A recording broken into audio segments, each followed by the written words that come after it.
こんにちは、さやかです。この日はね、ホワイトデーだったんですよ。なので、私がバレンタインデーにプレゼントをもらったので、お返しにシナモンロールを作っていこうと思います。でも朝から最初はやっぱ洗濯ですね。最近やっと外で干せるような気温になってきて、めちゃくちゃ嬉しいです。やっぱ外で乾かすのと中で部屋干しするのは違いますね。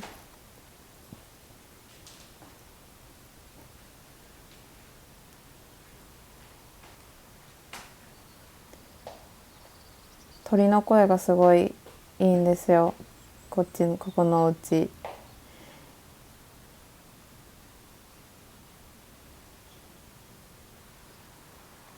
これはね、スズランです。お花詳しい人はわかると思うんですけど。ね、花も咲いてきてやっと風景に色がやっと入ってくる季節になりました。ヨーロッパの冬ってもうドーンと暗くて長いので鬱になりやすいんですけど、やっぱり色が目の中に入ってきたりすると心が軽くなりますね。私花いけるの超下手なんですよね。私の祖母はすごい上手いんですよ。やっぱり習ってると違うんでしょうね。なんか習いたいな。はい。そんでシナモンロール作っていきます。この日はね、発酵失敗してるのでよかったら見てください。発酵って難しいんですよね。やっぱなんか寒すぎたら発酵しないし、発酵させすぎてもなんかうまくいかないし、難しいですね、パン作りって。前の動画で冬の暖炉のサムネの動画があるんですけど、そこでシナモンロール作ってるのと同じですね、今作ってるのは。それの方がうまくできてるので、よかったら見てみてください。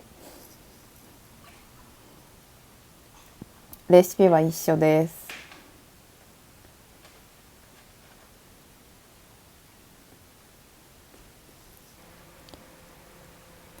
なんか1個前の動画でぼっち主婦っていう風にタイトルつけたらすごい回数が回っててすごい嬉しいんですけど、本当私友達いないんですよ。こっちに来て今3年、丸3年もうすぐ経つんですけど、マジで一人もできてなくって、日本にいる時もそんなにいっぱいいる方じゃなかったんですけど、どうやって友達って作るんでしょうね。私語学学校も行ってないし、こっちに来て1年間働いたことがあるんですけど、薬局で。その時も別に同僚と友達になるような雰囲気じゃなかったですね。もともと私がそんなフレンドリーなタイプでもないのであれなんですけど、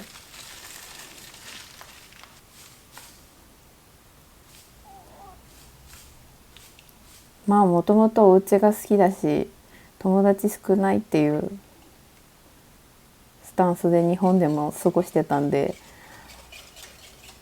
あんまり考えたことなかったんですけど、やっぱこういう環境をシェアできる、日本語でシェアできる人が欲しいってすごい思って、YouTube 始めたんですけど、そんな方がもしいらっしゃったら嬉しいです。やっぱり日本に住んでる家族とか友達との連絡頻度って絶対的に下がるんですよ。それは時差もだし、やっぱ会うってならないと LINE とかしないし、で結局話もあんまり合わなかったりする気がするんですよね。あ、これはラップにね切れてます。もう箱が最悪で切れないし、切れるとようなギザギザのところがもうすぐ取れるんですよね。なんでもう箱は捨てました。ねえ、もう日本のラップは超すごいです。優秀です。何でも。なんでそしてなんかね、こっち来てもともとフレンドリーな人は多分いいんですよ。できるんですよ、友達。でも飲みに行く文化もないし、こっちって仕事の後とか、それとか、なんだろう、もうみんな友達いるんですよね、とか知り合い。すごいなんか孤独です。孤独になりやすいし、鬱になりやすいなぁと思いますね。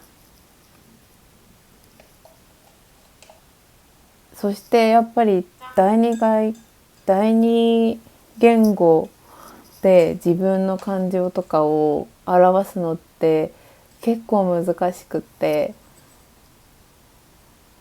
日本語でこれはこう言いたいしこう伝えたいけどこうじゃないんだよな、英語だったらみたいな感じなので、やっぱ日本人の方と話したいって思っちゃいますね。夫とも英語で話してるので。でもなんかもう最近は私夫にも日本語ほとんど使ってますね。80%ぐらい日本語で話してるかもしれないです。この時一次発酵がまだちゃんとできてなかったから、一次発酵後に小麦粉を加えたんですけどダメだってことでちょっと発酵させてます。発酵させてる間に昼ご飯食べようと思って作ってるところです。このソーセージのフィルムマジで開かないんですよ。一発で開けさせるような気はさらさらないって感じ。でもこのソーセージめっちゃ美味しいです。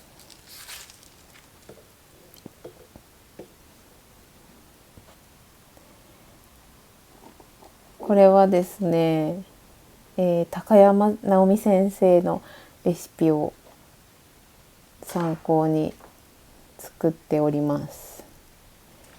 この大豆はこの間納豆を作った時に取っておいたゆで大豆です。納豆を作る時は必ずこのレシピが食べたいので、ゆで大豆をその時分けておきます。これ調味料も少ないしすごいシンプルなんですけどすごい美味しいですよ。おすすめです。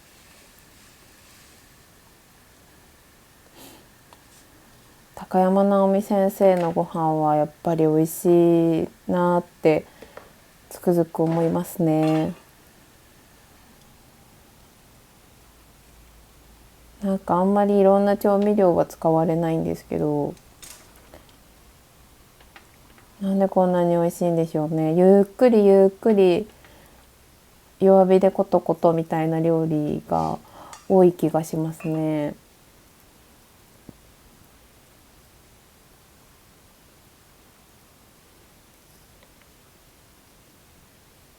美味しそ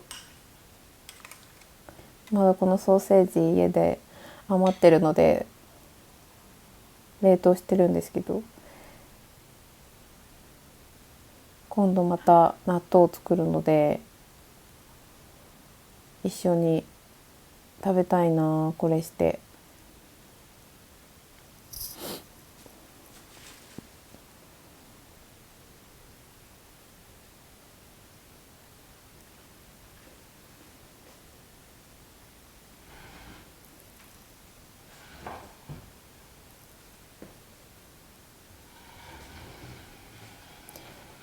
この時すごい日が差してきたんで、日差しの中に料理を入れたくてテーブルをめっちゃ動かしてます。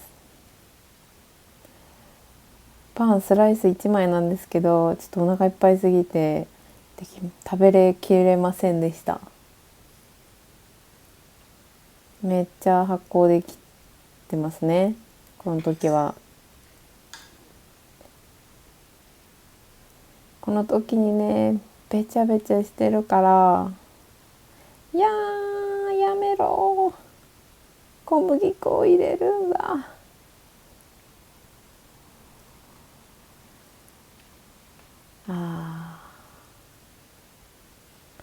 悲劇の始まりが。これマジで、手にねベタベタずっとくっついてどうやったらこのべっとりがなくなるのかって感じでした。発酵させすぎちゃったんですよね、この時。発酵させすぎちゃったので、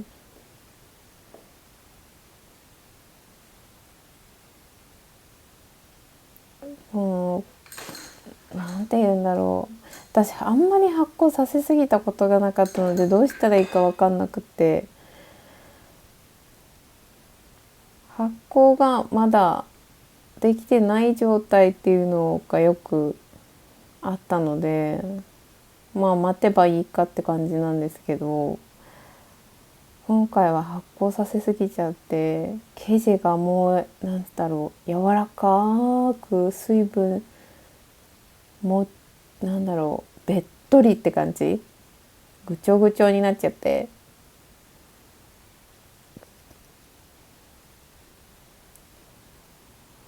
なので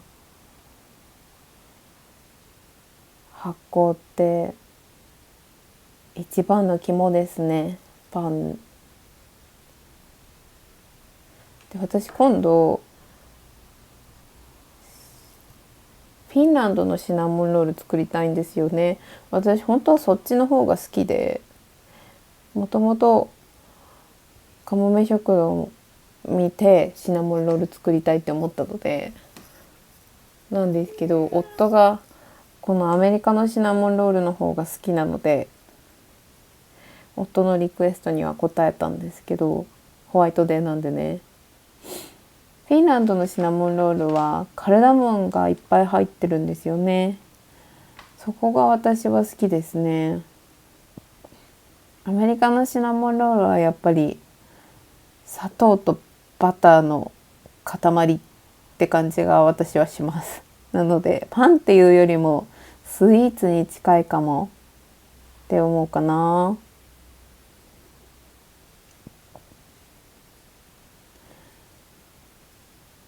そうそう。んでもうね、小麦粉をこれでもかって入れたんですよ。それでもこんな風にべっちょり固まってかないんですよ。だからどうしたもんかって途方に暮れております。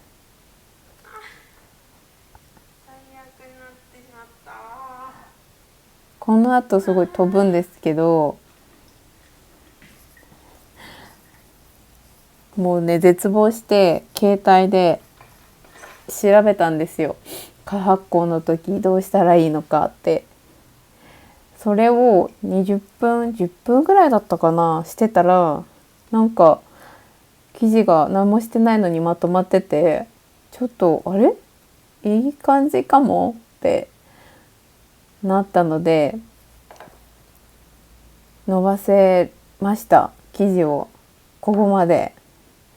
ちょっと台のね底はくっついちゃうんですけど、でも伸ばせるぐらいにまでいったので、もうよかったよかったっつって伸ばしております。この失敗して生地を捨てるっていう声が一番悲しいので、私的になんか食べ物を無駄にするっていうのが本当に私の中で苦手なことなんですよね。なんで本当に伸ばせるまで行ってよかったなって思いました。でもやっぱねしっとりしてんですよね、生地が。柔らかすぎるというか、そんな感じでしたね。私この時フィリングブラウンシュガーときび砂糖を4対3ぐらいで多分入れたんですけど、ブラウンシュガーの量が多すぎましたね。そんでこれ切った後なんですけど、切った後に台に乗せるのもやっぱ一苦労で、形がそしてなんか定まんない、柔らかすぎて生地がって感じでした。で二次発酵はもう5分ぐらいにしてオーブンに入れちゃいました。二次発酵はあんまりさせすぎるなってネットに書いてあったんで、なので台を掃除した後です。これは掃除するのも大変でしたね。コーヒーを作っております。豆をひくのは私だけですね。夫も他の家族も誰も豆はひきません。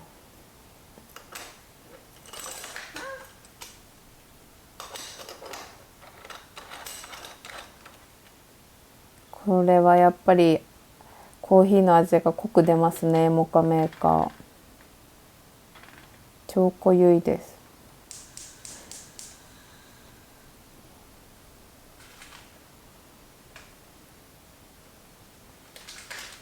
私この眺め好きなんですよね。この角度とモカメーカー。義理のお父さんがやってきました。コーヒーを作ってる間に。さっき作ってたコーヒーはお父さんにあげます。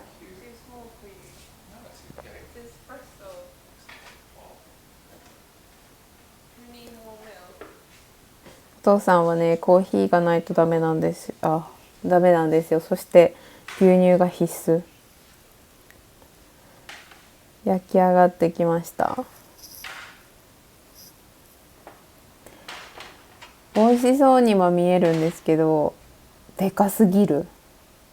もう巨大ジャイアントシナモンロールができちゃいました。よくはね焼けてんですけど、なんかね生地がすごいしっとりしてました。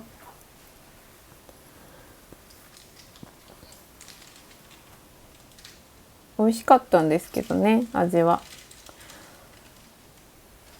でもやっぱいつも作ってるこのシナモンロールとは違う食感でしたね。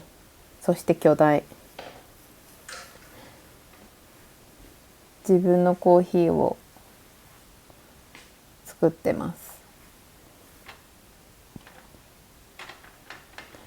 この眺めが好きなので、またこのショットを入れてしまいました。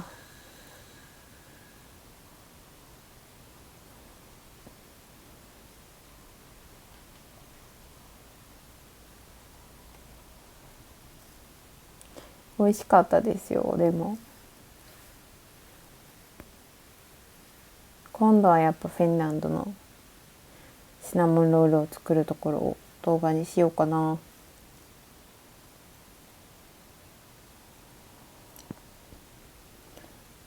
お友達がいない人って皆さんお家とかお出かけとかするんですかね。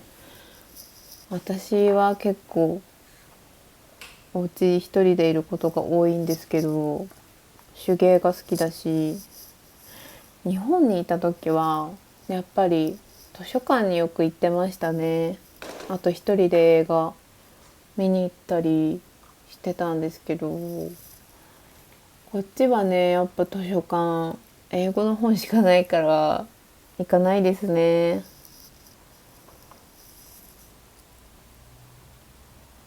だから買って母に送ってもらったり、自分で持ってきたる本を何回も何回も繰り返し読んでって感じですね。私紙の本が好きなのでね。これは義理のお父さんが友達のお家用の階段を作ったので、それを運んでいる様子を入れてみました。ちょっとユニークかなと思って。